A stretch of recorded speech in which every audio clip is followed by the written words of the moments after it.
Dorian has picked up a category from a category 2 to a category 3 with winds with 115 as getting closer to the shoreline in South Carolina.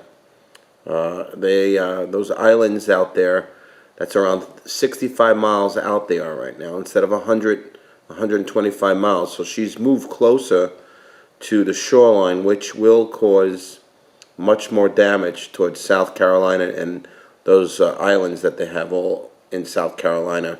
And as it moves up to way to North Carolina, all the little islands, it will definitely get tidal surge, and it's not looking too good for the South Carolina islands, and looking for not too good for Wilmington if this hurricane stays at only 65 miles out from the shoreline. So that will cause a little bit more problems and much more flooding.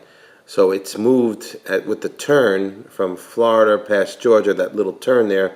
It's actually kind of hit the wall there, and now it's going to bounce off and scoot on up, probably past Wilmington and then up towards Jersey. But that should push it out to sea again. So right now it's hit the little turn and is kind of going into South Carolina and their little islands there, and so the tidal surge is going to be a little bit worse than I expected because it's closer to the shore.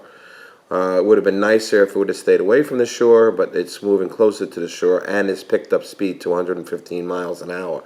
So hopefully it'll stay at the 65 miles out. If it gets any more closer, then that's going to cause even more havoc and devastation to South Carolina and North Carolina, and it will get much worse if it picks up even more speed at 115 and gusts up to 125. So you could see the eye on this photo looks a little bit more stable and is making its way up the eastern seaboard. And like I said, if I was in the low-lying areas of South Carolina on the islands there, I would get out of there and move to higher ground. It's looking like this Hurricane Dorian has picked up a little speed.